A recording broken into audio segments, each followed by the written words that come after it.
Mary by William Blake, 1757 to 1827.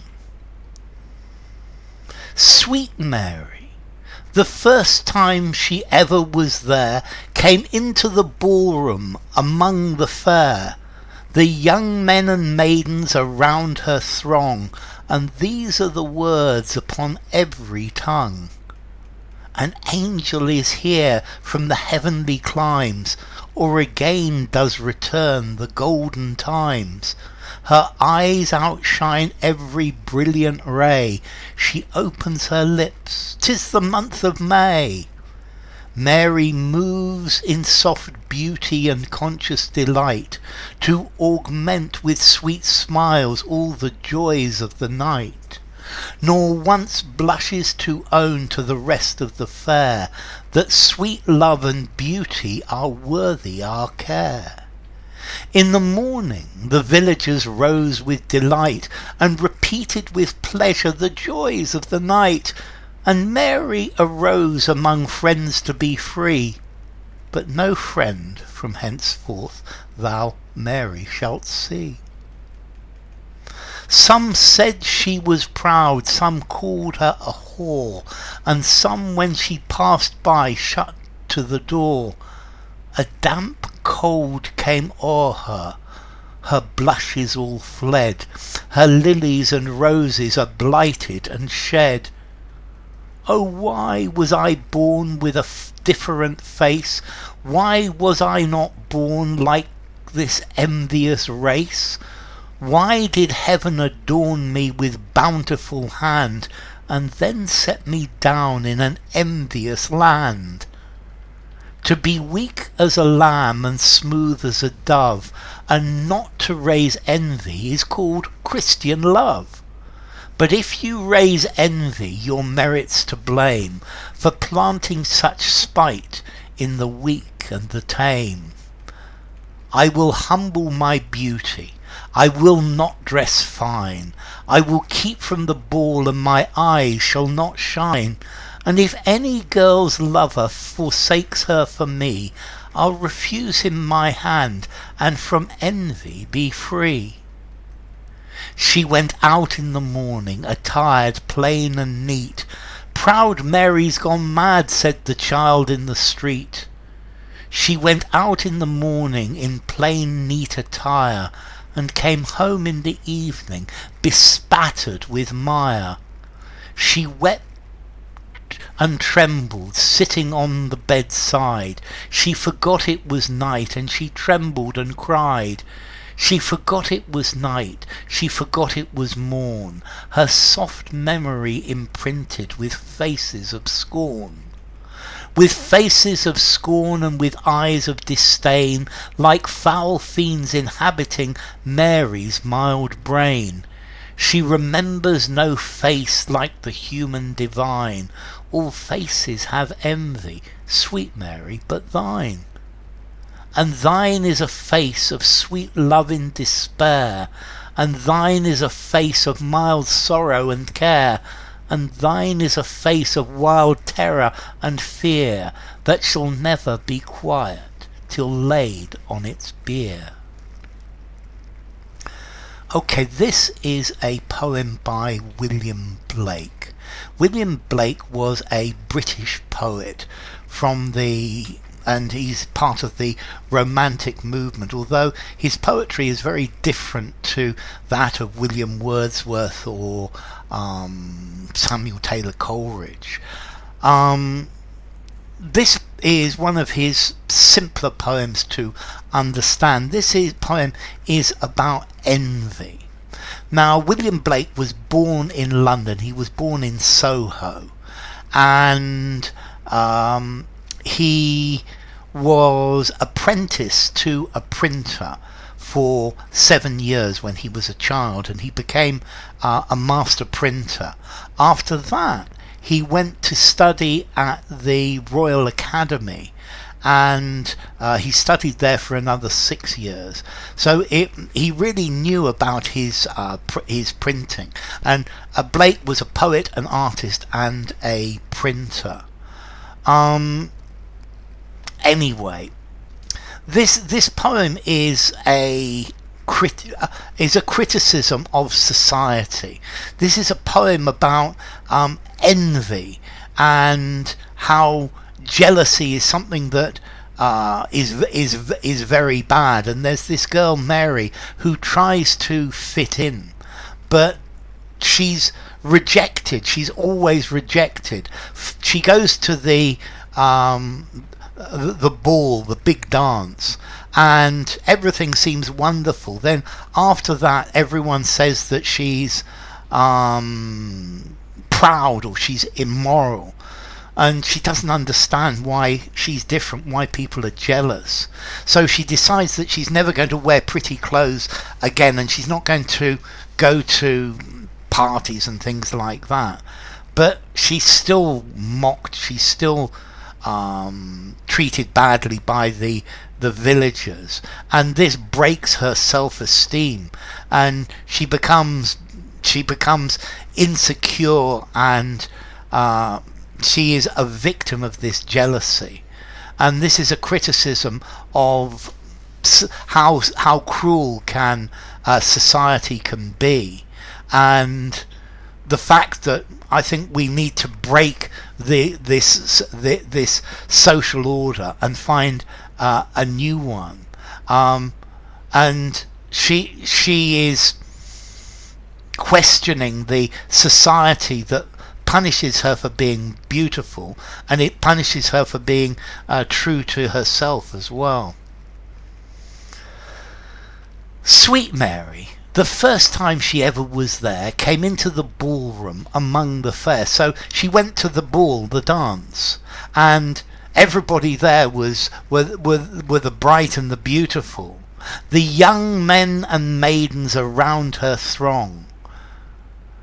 And these are the words upon every tongue. So all of the young men and all of the young women were there, and what they said was, an angel is here from the heavenly climes.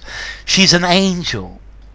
Or again does return the golden times. The golden times have come back. Look at what a wonderful person she is. Her eyes outshine every brilliant ray. So her eyes are brighter and more beautiful than the sun.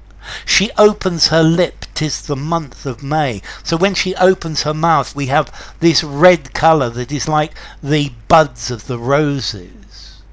Mary moves in soft beauty and conscious delight, to augment with sweet smiles all the joy of the night.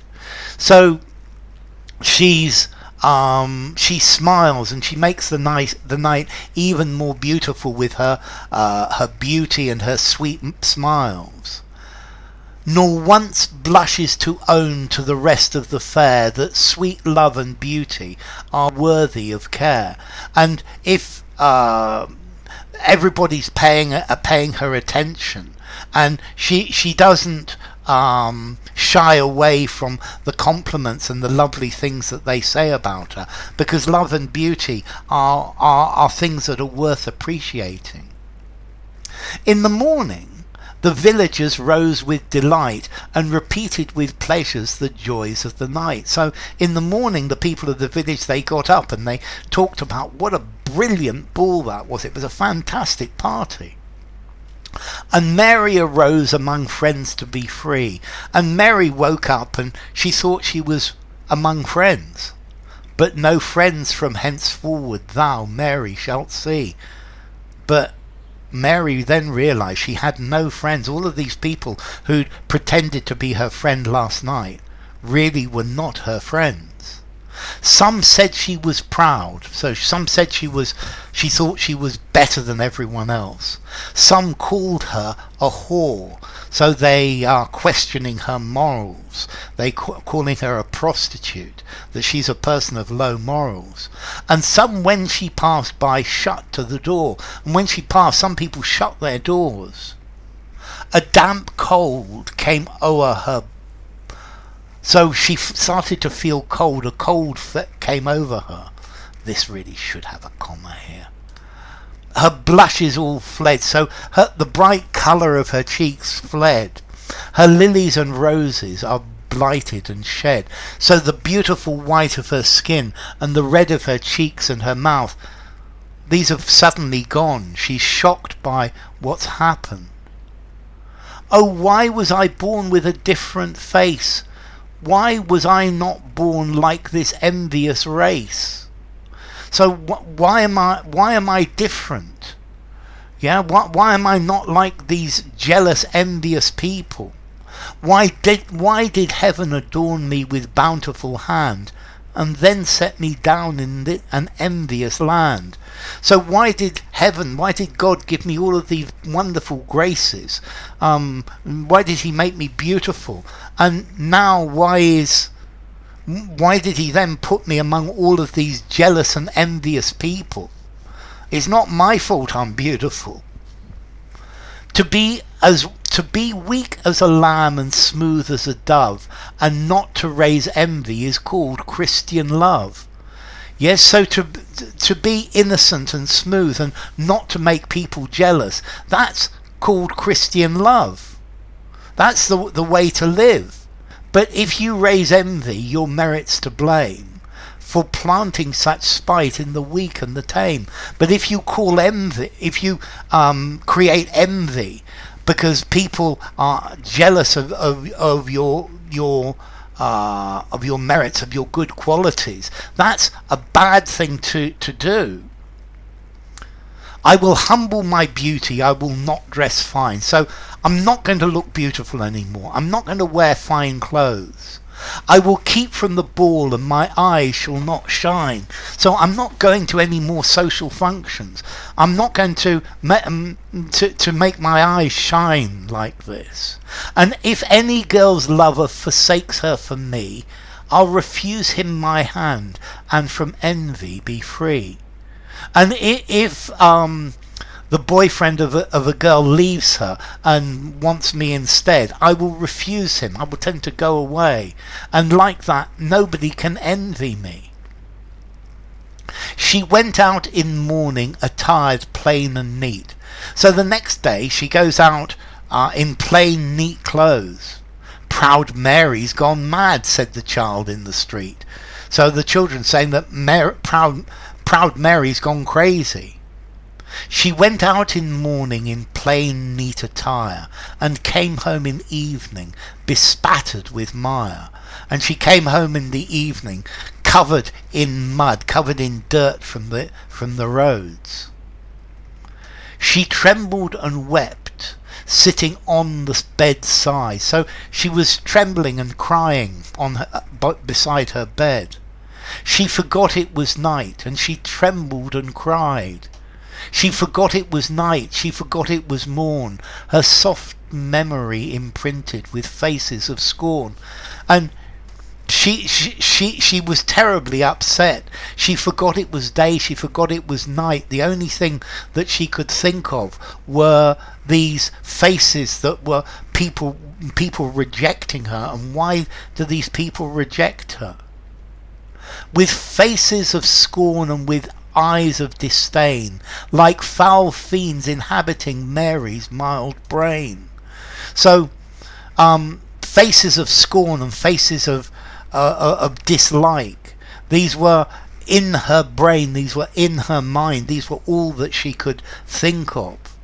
She remembers no face like the human divine. All faces have envy, sweet Mary, but thine. And she sees no face that is godly. She only sees faces that are full of envy, and her face is the only one that is like God, is not full of envy. And thine is a face of sweet love in despair. So you have a beautiful face that is desperately sad, and thine is a face of mild sorrow and care. And you have a face of sadness and worry, and thine is a face of wild terror and fear. And your face is full of terror and full of fear, that shall never be quiet till laid on its bier. The bier is the table where the coffin is put on. So when she is laid on her bier, she is dead in her coffin. and the bier is a table to put the coffin on. And now for the rest of her life she's going to be sad, she's going to be worried, she's going to be afraid, she's going to wonder what's wrong with her. And this poem is criticizing the envy of society, and that Mary is trying to fit in, and she's trapped and sad, and she can never be happy. This is a comment that this type of society needs to change, and she needs to live outside this society to be happy in herself, in her own self-esteem. So, Mary by William Blake.